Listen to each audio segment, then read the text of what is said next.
მოგესალმებით ძვირფასო მეგობრებო. ეთერშია თეთრი კარავი. მე ვარ მსახიობი ეკა ჩხეიძე და ჩვენი შემდეგი თემა ძალადობაზეა. ყველას არ შეუძლია ამაზე ხმამაღლა. აი გვირეკავენ. გისმენთ?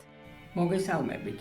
ისტორია, რომელსაც ახლა გიამბობთ, ბევრი წლების წინ მოხდა და არასდროს მომიყოლია. ახლა თავს შევიკავებ, რომ საკუთარი ვინაობა გავამჟღავნო, მაგრამ თეთრი კარავის საშუალებით მინდა ყველას მოუყვე ამბავი, რომელიც მთელი ცხოვრება ვერ მოვინელე. ახლა უკვე 50 წელს გადაცილებული ვარ. მაშინ კი სულ რაღაც 12-13 წლის თუ ვიქნებოდი. ჩვენს კორპუსში ერთი ოჯახი ცხოვრობდა. ერთი ბიჭი ჰყავდათ, რომელიც ჩემი უმცროსი ძმის კლასელი იყო და ალბათ ამან განაპირობა, რომ ოჯახებით ვმეგობრობდით. ერთხელაც ახალი წლის დღეები იყო და თავისთან დაგვბატიჟეს. მამაჩემი მალე დათვრა, დაღლილი ვარო ბოდიში მოიხადა და სახლში წავიდა. დედაჩემი ოჯახის დიასახლის ეხმარებოდა სუფრის ალაგებაში. ჩემი ძმა თავის კლასელთან ერთად რაღაც ფილმს უყურებდა. ფილმმა არ დამაინტერესა და მეც სახლში წასვლა დავაპირე, მაგრამ ოჯახის უფროსმა, რომელიც ალბათ 50 წლამდე იქნებოდა, ხელი ჩამავლო და გინდა თუ არა ვიცეკოთო. ორივე ხელი მაგრად მომხვია და მუსიკის ფონზე აქეთ-იქეთ მაქანავებდა. რაღაც იყო ამ ვითომ ცეკვაში ისეთი, რაც არ მსიამოვნებდა, მაგრამ ვერ ვუძალიანდებოდი. უცებ მოულოდნელად ტუჩებში მაკოცა და შოკისგან ხელი ისევ კარი კინაღამ წავაქციე. კარი გავაღე და სახლში გავიქეცი. ამ ამბავს ვერავისთან მოვყვებოდი.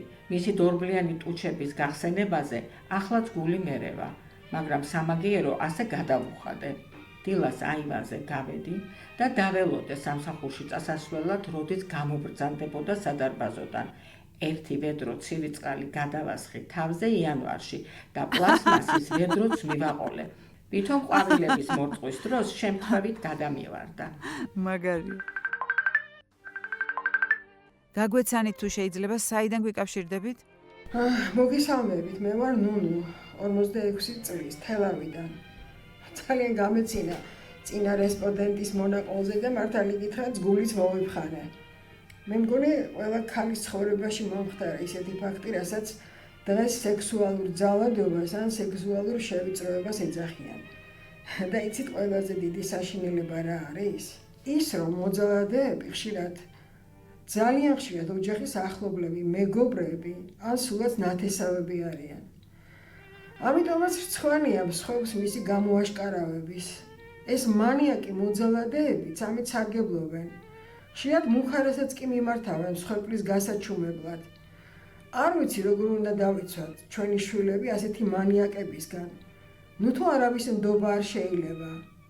მეც გამახსენდა ერთი ფაქტი, რომელიც ჩემი მუსიკალური სასწავლებელში სწავლის დროს ხდებოდა. მოგეთ 13-14 წლის გოგონები ვიყავით ჯგუფში და ერთ-ერთ საგანს ღვაწლმოსილი ასაკოვანი პროფესორი გვასწავლიდა.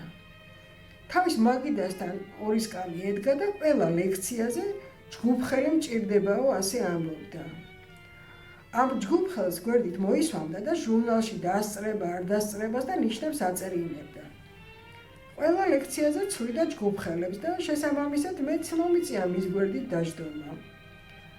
გვარების კარნახის დროს ვითომ უშუალოდ ფეხზე ხელს მადევდა და როცა გარკვეთილის ახსნას იწყებდა, გაუმართლებლად დიდხანს რჩებოდა მისი ბებერი ხელი ჩემს ფეხზე. ამაში რაღაც ისეთი არასასიამოვნო იყო, ვერც მოვყვებოდი. დანარჩენი გოგოებისთვისაც კი არ მithქვავს, მხოლოდ წლების შემდეგ, როცა ერთად შევიკრიბეთ, აღმოჩნდა, რომ ყველას ერთი და იგივე გრძნობა და ზიზღი ჰქონდა ამ კაცის მიმართ. აი ასეთი ინტელექტუალი მანიაკებიც არიან პროფესორის მანტიაში შემოსილნი. სამწუხაროდ ასეც ხდებოდა და ალბათ ახლაც ხდება. უი, რას ამბობთ? აი, ისევ ზარია, გისმენთ? პირდაპირ ეთერში ხართ. მოგესალმებით. რა სამწუხაროა, რომ ამგვარ თემებზე გვიწევს საუბარი. მაგრამ თუ არ ვილაპარაკეთ, დავმალეთ და ხელი დავაფარეთ მოძალადეებს, ისევ ჩვენი შვილები დაზარალდებიან. პირველ რიგში, მათ დასაცავად უნდა ვამხილოთ ყველა მოძალადე. საბედნიეროდ ცოტა გამოფხიზდა საზოგადოება და ახლანდელი მოზარდები მეტად არიან ინფორმირებულები თავიანთ უფლებებზე. მე ვარ მადონა 61 წლის და მინდა გითხრათ, რომ არა მარტო გოგონები, ბიჭების არაერთხელ გამხდარან სექსუალური შევიწროების მსხვერპლი. 20 წლის წინ საირმეში ვისვენებდი ჩემს ვაჟიშვილთან ერთად, რომელიც მაშინ 7-8 წლის იქნებოდა. ერთი ჩემი ასაკის უცოლო კაცი იყო იქ ჩამოსული. მაშინ ქმარს ახალი გაცილებული გავხდით. ეს კაცი ჩემი და ჩემი შვილის მიმართ განსაკუთრებულ ყურადღებას იჩენდა. სიმპათიური მამაკაცი გახდა და ცოტა მეც მომწონდა. ყოველ შემთხვევაში მისი ყურადღება არ მაღიზიანებდა, პირიქით ძალიან სიამოვნებდა. ხშირად გვაკითხავდა და ხან კაფეში გვეპატიჟებოდა, ხან სასეირნოდ. მეც არაფერი მქონდა საწინააღმდეგო. ერთხელაც სანატორიუმის თანამშრომელმა დამიძახა და ჩუმად მითხრა: ეგ სანდო კაცი არ არის და ფრთხილად იყავი მაგასთან, ბავშვი მარტო არ დატოვო. არ ვიცი რა გითხრათ, მთელი ღამე თეთრად გავათენე და მეორე დილასვე წამოვედი საირმიდან. კიდევ 2 დღე უნდა დარჩენილიყავი, მაგრამ მეტი აღარ მიმოვიდა. პრინციპში გამოვიპარეთ იქიდან. მაშინ მობილურები არ იყო მოგეხსენებათ. მაგრამ ტელეფონის ნომერი მანამდე გამოგვართვა და რეკავდა კაიხანს. მე ვუთიშავდი, მერე ეტყობა მობეზრდა და თავი დაგვანება. დღესაც არ ვიცი რამდენად მართალი იყო ის ინფორმაცია, რაც მას ეკავიგე, რომ პატარა ბიჭებს ავეწროებსო, მაგრამ ეჭვმა თავის იქნა და მასთან ურთიერთობა საბოლოოდ გავწყვიტე. ზოგჯერ შეიძლება ჩვენი ეჭვების გამო ვიღაცას უსამართლოდაც კი მოვექცეთ, მაგრამ ყოველთვის უნდა გვახსოვდეს, რომ პატარებს ჩვენი დაცვა სჭირდებათ და როგორც იტყვიან, სიფრთხილეს თავი არ სკივაო. დიდი მადლობა. ძვირფასო მეგობრებო, ჩვენი საეთერო დრო ამოიწურა და მე ისევ ერთი კვირით გემშვიდობებით. მომავალ შეხვედრამდე.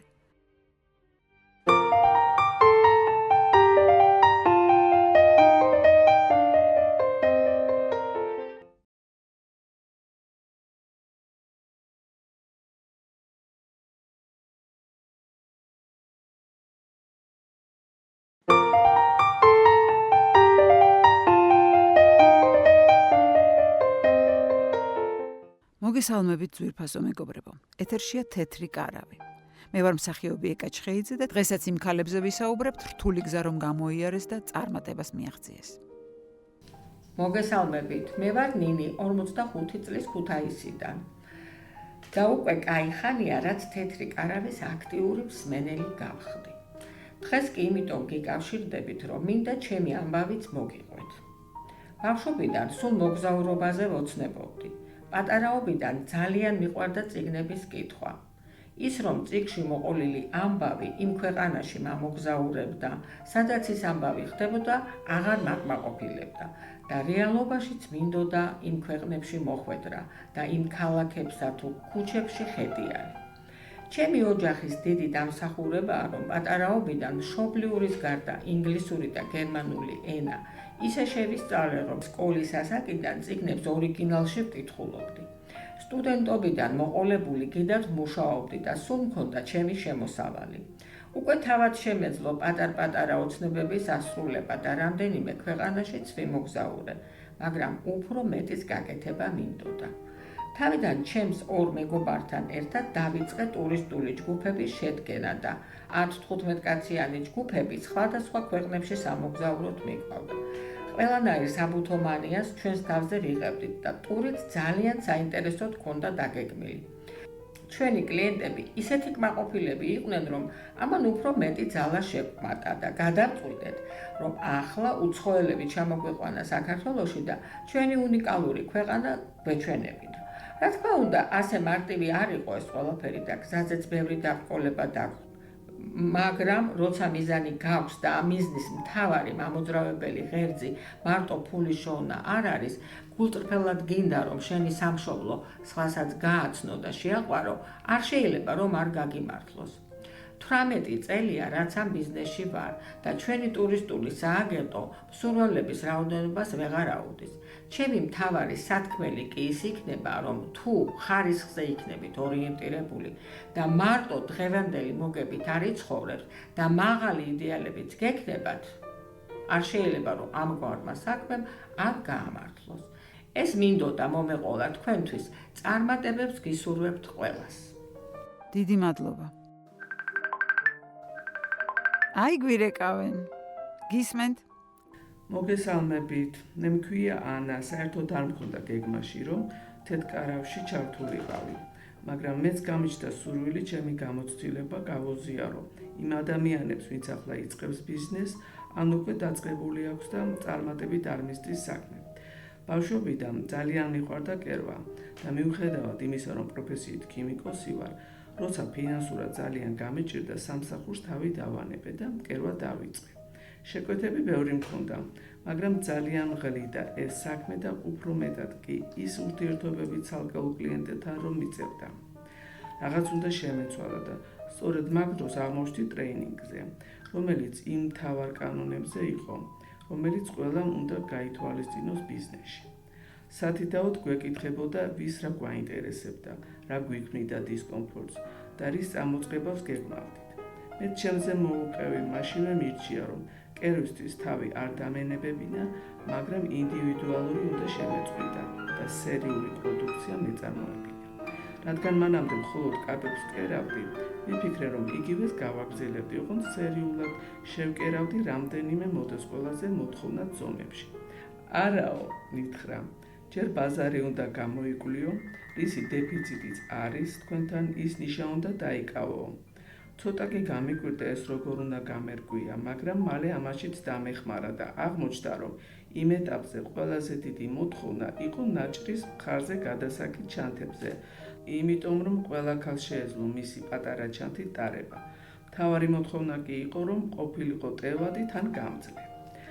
ასე გადავედი კაბებიდან ნაჭრის ჩანთებზე. შემდეგ კი ისიც გავარკვიე, რა ფერზე იყო უფრო დიდი მოთხოვნა. მოკლედ იმის თქმა მინდოდა, რომ მარტო ის არ ყოფილა საკმარისი, რომ თქვენ საქმეს კეთილსინდისი არა დასრულებდეთ. აუცილებლად უნდა შეისწავლოთ ბაზარი და თქვენი ნიშა იპოვოთ, რომ თქვენც კმაყოფილი დარჩეთ და მომხმარებელიც.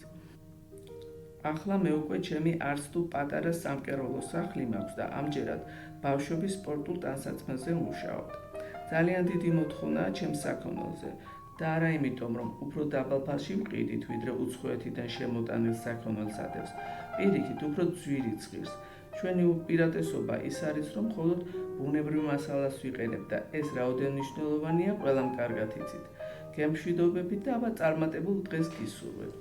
ძვირფასო მეგობრებო, ჩვენი საეთერო დრო ამოიწურა და მე ისევ ერთი კვირით გემშვიდობებით. მომავალ შეხვედრამდე.